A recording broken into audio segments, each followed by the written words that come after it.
Hello बच्चों, स्वागत है आपका एसपी सर क्लासेस 95 के एक और बेहतर वीडियो के अंतर्गत। तो बच्चों, आज की इस वीडियो के अंतर्गत हम लोग बात करने वाले हैं क्लास 10th मैथ यानी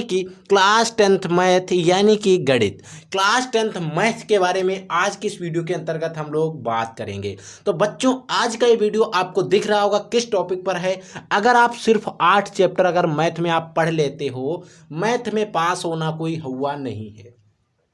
बच्चों, अगर आप लोग अच्छे से ढंग से मेहनत करते हो तो आप क्या करें, आप इन 8 चैप्टर को पढ़ लो तो उसी 8 चैप्टर से लगभग 70 में से 65 नंबर का पेपर आपको फंस जाएगा इन 8 चैप्टर से ही।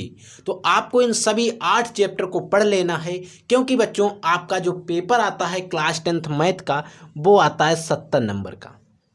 जो आपका रिटन पेपर होता है 70 नंबर का होता है, उसमें प्लस में 30 नंबर आपके जो होते हैं कॉलेज से जुड़ते हैं प्रैक्टिकल के, और कुल मिलाकर टोटल जो मार्क्स होते हैं वो हमारे 100 नंबर होते हैं। यानी कि जो हमारा गणित का पेपर होता है वो होता है 100 नंबर का। और गणित का नहीं, आपके जो भी 6 पेपर होते हैं, हिंदी इंग्लिश जो भी हमारे पेपर होते हैं वो सभी 100 नंबर के होते हैं। उनमें से प्रत्येक पेपर जो हमें थ्योरी के रूप में हमें करना होता है वो 70 नंबर का होता है। 30 नंबर सभी में हमें प्रैक्टिकल के रूप में मिलते हैं कॉलेज से।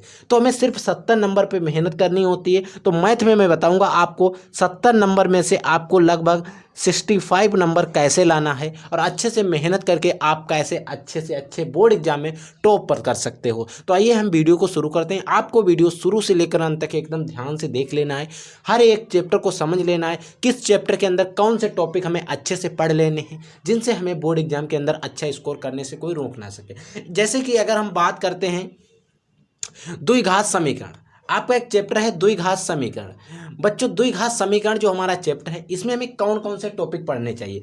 तो बच्चों, द्विघात समीकरण में आपको सबसे पहले तो द्विघात समीकरण ही पढ़ लेनी चाहिए। यानी कि द्विघात समीकरण जो होते हैं वो क्या होते हैं, यानी कि द्विघात समीकरण के बारे में आपको पढ़ना है। फिर आपको पढ़ना है द्विघात समीकरण जो होते हैं उन्हें गुणनखंड विधि जो आती है आपके एग्जाम, जो आपकी बुक है उसमें गुणनखंड वाले जो क्वेश्चन दिए गए हैं उनको भी आपको अच्छे से हल कर देना। फिर आपको क्या दिया गया, पूर्ण वर्ग के रूप में क्वेश्चन कुछ दिए गए, उनको भी आपको पूर्ण वर्ग बनाकर उनके क्वेश्चन को हल करना होता है। ठीक है, उनको भी हमें कर लेना है। फिर हमारे आते हैं मूलों की प्रकृति, यानी कि कुछ हमारे क्वेश्चंस अगर आप पूरा चैप्टर अगर पढ़ेंगे द्विघात समीकरण तो उसमें एक टॉपिक आएगा मूलों की प्रकृति, एक टॉपिक आएगा पूर्ण वर्ग बनाकर उसको हल करना, तीसरा टॉपिक आएगा उसके गुणनखंड विधि द्वारा, और चौथा तो टॉपिक हमारा है ही क्या, द्विघात समीकरण। इन सारे टॉपिक को अगर आप पढ़ लेते हैं इस चैप्टर के अंदर तो इससे अलग आपका कुछ नहीं आने वाला है। और आप हो सकता है कंफ्यूज हो गए हो, इन टॉपिक को सुनकर नए नए आपको नाम लग रहे हैं। तो बच्चों, आपको टेंशन लेने की कोई बात नहीं है। आप अपनी बुक खोलेंगे, आप अपने कोचिंग के नोट्स खोलेंगे, अगर आपने कोचिंग नहीं पढ़ी है तो बस आप हमारे चैनल से जुड़ जाइए, हम आपकी A to Z तैयारी करवा देंगे। ठीक है, तो आपको किसी भी प्रकार का कोई टेंशन नहीं लेना।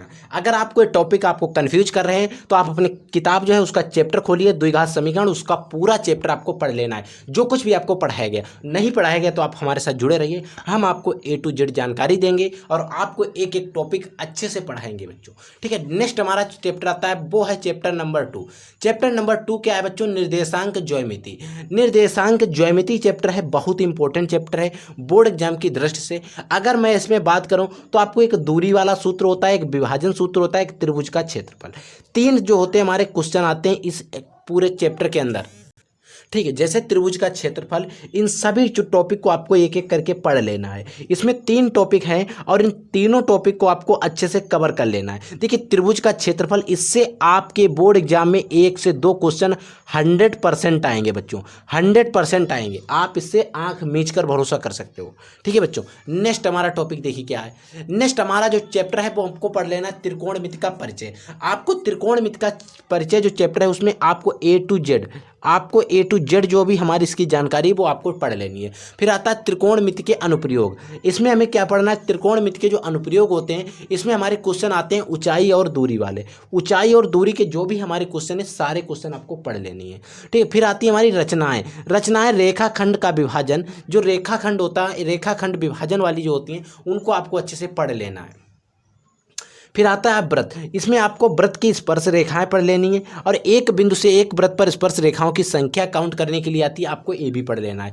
फिर हमें पढ़ लेना सातवां जो चैप्टर है और आठवां चैप्टर है। सातवां चैप्टर हमको पढ़ लेना प्रायिकता। फिर आता है आठवां सांख्यिकी। सांख्यिकी में आपको क्या पढ़ना है, देखिए ये चैप्टर इसमें पहले दिया गया और ये बाद में लेकिन आपको प्रायिकता पहले पढ़ना है, तभी आपको सांख्यिकी जो है वो अच्छे से समझ में आएगी। ठीक है, सांख्यिकी में आपको आंकड़ों का माध्य पढ़ लेना है, आंकड़ों का बहुलक और माध्यक, आंकड़ों का माध्य, आंकड़ों का बहुलक और आंकड़ों का माध्यक, यानी कि इन तीनों टॉपिक को आपको पढ़ लेना है।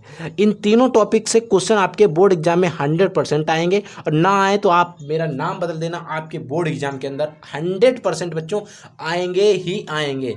इन सभी 8 चैप्टर को आपको पढ़ने के बाद आपको कोई अदर नहीं पढ़ना है, इन सभी टॉपिक को पढ़ना है, इन सारे चैप्टर को पढ़ना है। इससे बाहर आपके बोर्ड एग्जाम के अंदर कुछ नहीं आएगा। मैं बता रहा हूं, आपको बस इतना ही तैयार कर लेना है। अगर आप अच्छे से मेहनत करेंगे तो आप बोर्ड एग्जाम में बहुत अच्छा कर जाएंगे और मैं कहता हूं मैं आपकी तैयारी जो है वो टोटल कराऊंगा। ऐसा नहीं बच्चों मैं आपको सिर्फ ये 8 चैप्टर पढ़ाऊंगा, मैं आपको वो सारे चैप्टर पढ़ाऊंगा जो आपकी बुक में इस साल सिलेबस में दिए गए हैं। अगर आपने अभी तक मैथ का सिलेबस नहीं देखा है तो मैं आपको अपने चैनल के इस वीडियो के डिस्क्रिप्शन बॉक्स के अंदर आपको एक लिंक मिल जाएगा, वहां से जाकर आप मैथ का सिलेबस देख सकते हैं।